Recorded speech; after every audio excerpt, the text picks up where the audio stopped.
After the end of World War II, the world was split into two, East and West. This marked the beginning of the era called the Cold War.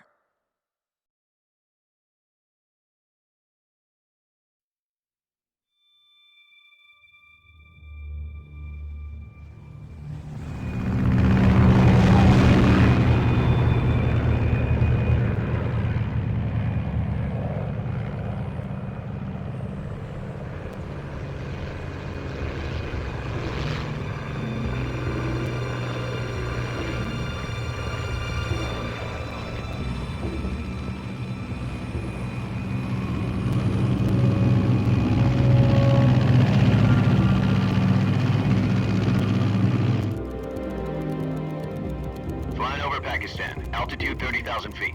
Approaching Soviet airspace. 20 minutes to drop off. Commencing internal depressurization. Equipment check. Arm main parachute. All right. You ready to go? Drop zone still showing a high pressure mass. Cav okay. Good. We've got high visibility.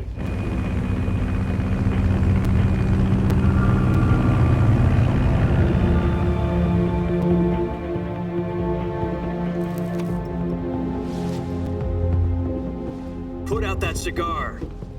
Connecting oxygen hose to interior connector. Put on your mask.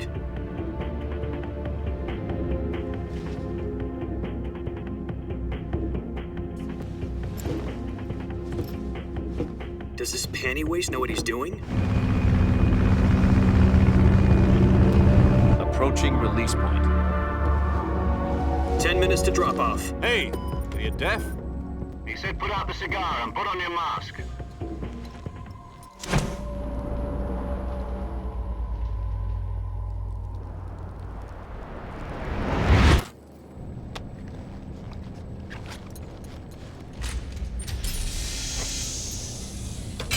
Depressurization complete. Checking oxygen supply. 6 minutes to drop off. Opening rear hatch.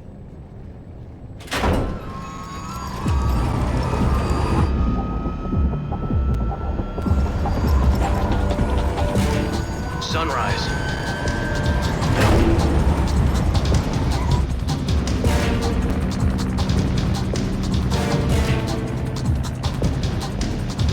External temperature minus 46 degrees Celsius. 2 minutes to drop off. Stand up. You'll be falling at 130 miles per hour. Try not to get frostbite from the wind chill. 1 minute to drop off. Move to the rear. Activate bailout bottle. This is one for the history books. The world's first halo jump. 10 seconds to drop off. Stand by. Status okay. All green. Prepare for drop off. Countdown. 5, 4, 3, 2, 1. Spread your wings And fly. God be with you.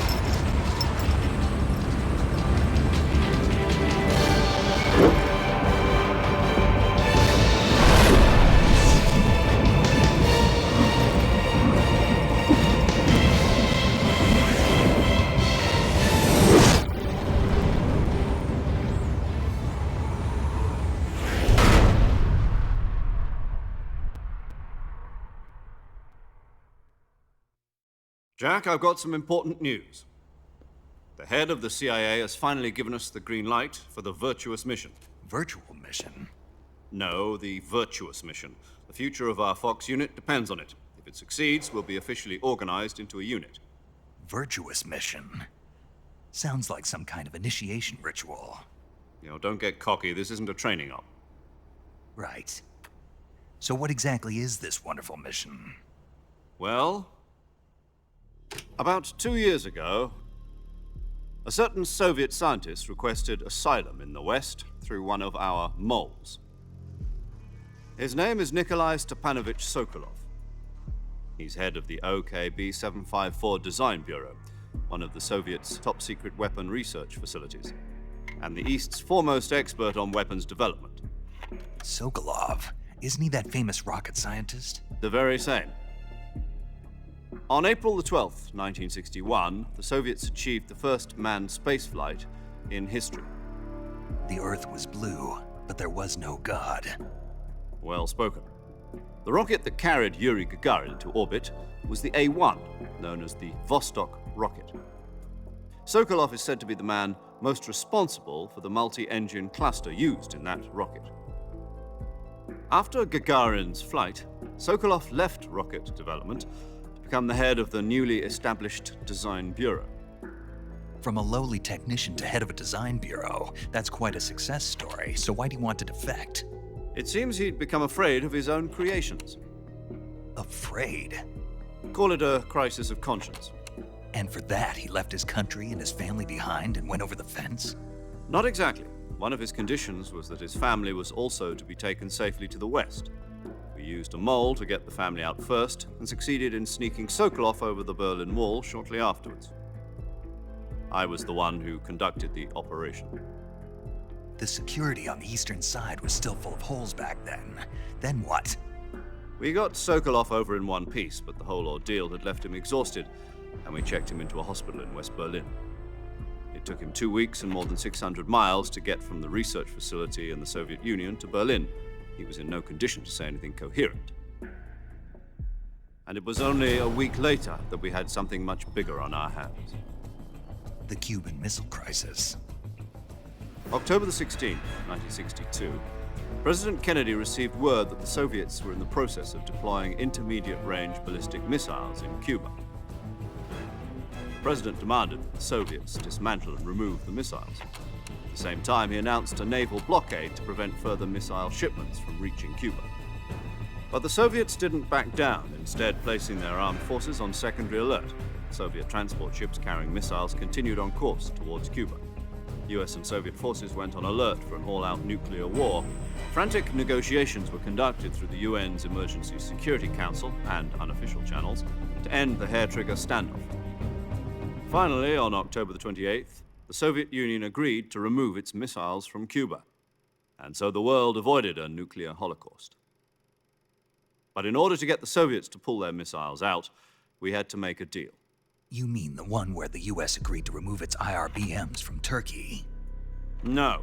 The Jupiter IRBMs deployed in Turkey were obsolete, and we were going to get rid of them anyway. They had no strategic value whatsoever to either the US or the Russians. The Turkey deal was a ruse, a cover story that was fed to the other intelligence agencies around the world. So what did the Russians really want? Sokolov. They wanted us to return Sokolov. You mean the Soviets pulled out of Cuba just to get their hands on Sokolov? That's right. What the hell was he working on? At the time, we had no idea. We were running out of time. It was either give up Sokolov or risk full-scale nuclear war. In the end, we had no choice. President Kennedy gave in to Khrushchev's demand. The next day, I got Sokolov out of the hospital, handing him over to agents on the eastern side. Sokolov kept on screaming, "Save me," until he disappeared from my sight. Then, a month ago, we received some new information from one of our moles. About Sokolov? Yes. He was taken back to the research facility and forced to continue working on the weapon in question under KGB supervision. What's more, it's on the verge of completion. So what kind of weapon is it? Something to do with space rockets? No, missiles. Same technology.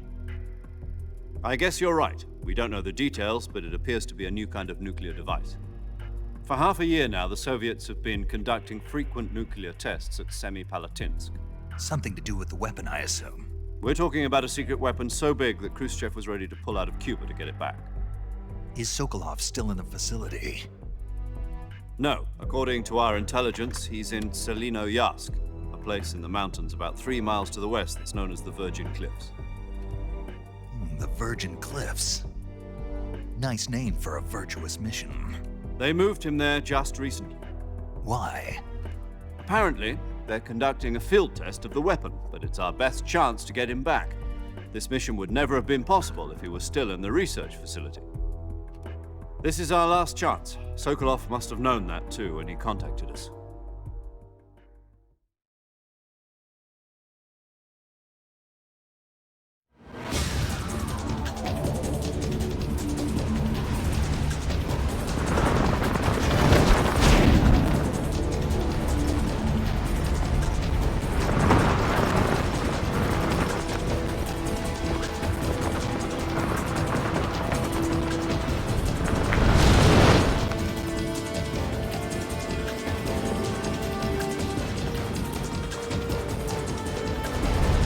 Listen up, Jack. Your mission is to infiltrate Selino Yask in the Soviet mountains, ensure the safety of Sokolov, and bring him back to the West.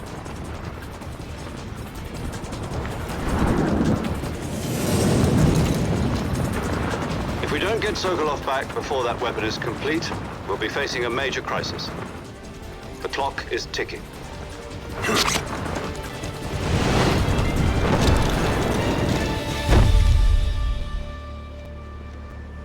Once we've confirmed the rescue of Sokolov, stand by at the recovery point.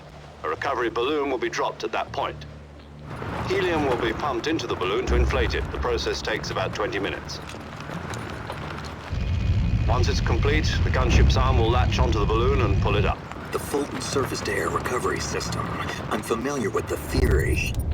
Take it easy. It's been combat-proven. Do you think Sokolov is up to it? The shock will be less than during a parachute jump, and the arm can handle up to 500 pounds. So you're planning on going over the border in a single combat talent? She's equipped with two 6-barrel 20mm Vulcan cannons, as well as two 40mm machine guns. Sounds like she could hold her own against a battalion of tanks.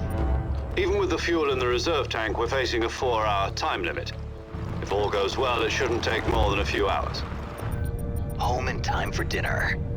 But if anything goes wrong, you'll be eating dinner, breakfast, and all the rest of your meals in the jungle.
Do you copy?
I see you've retrieved your backpack.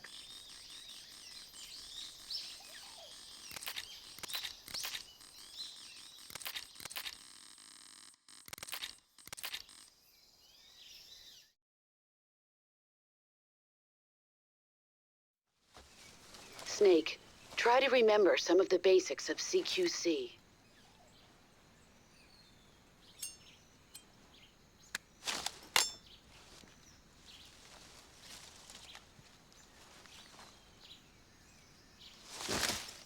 Commencing Virtuous Mission now.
Major, I've spotted 2 enemy soldiers. They're probably KGB troops sent to guard Sokolov. AK-47s and grenades.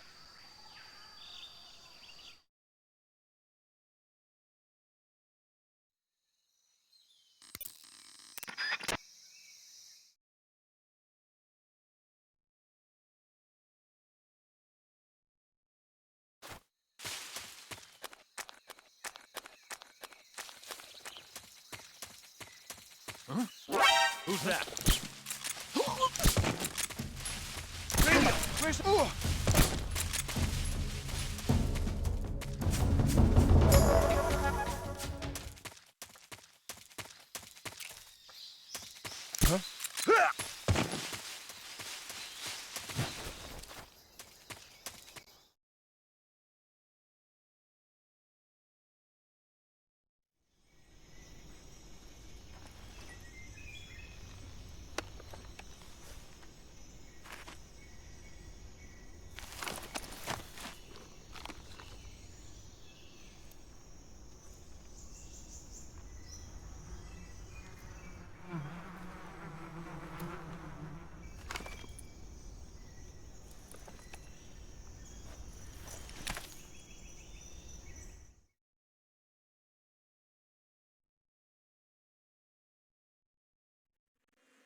Major, I've reached the abandoned factory where Sokolov is supposedly being held. This place is a dump.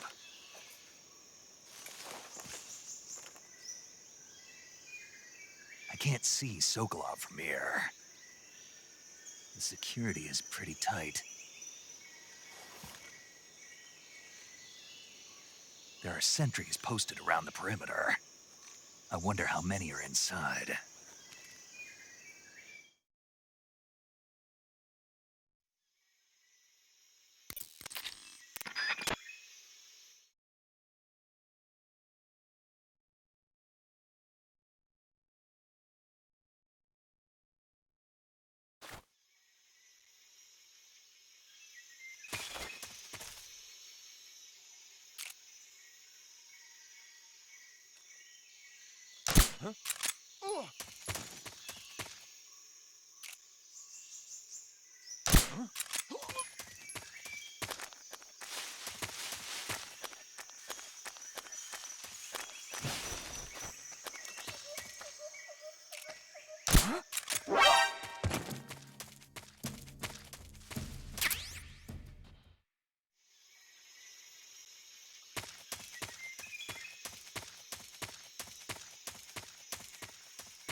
You must be Sokolov.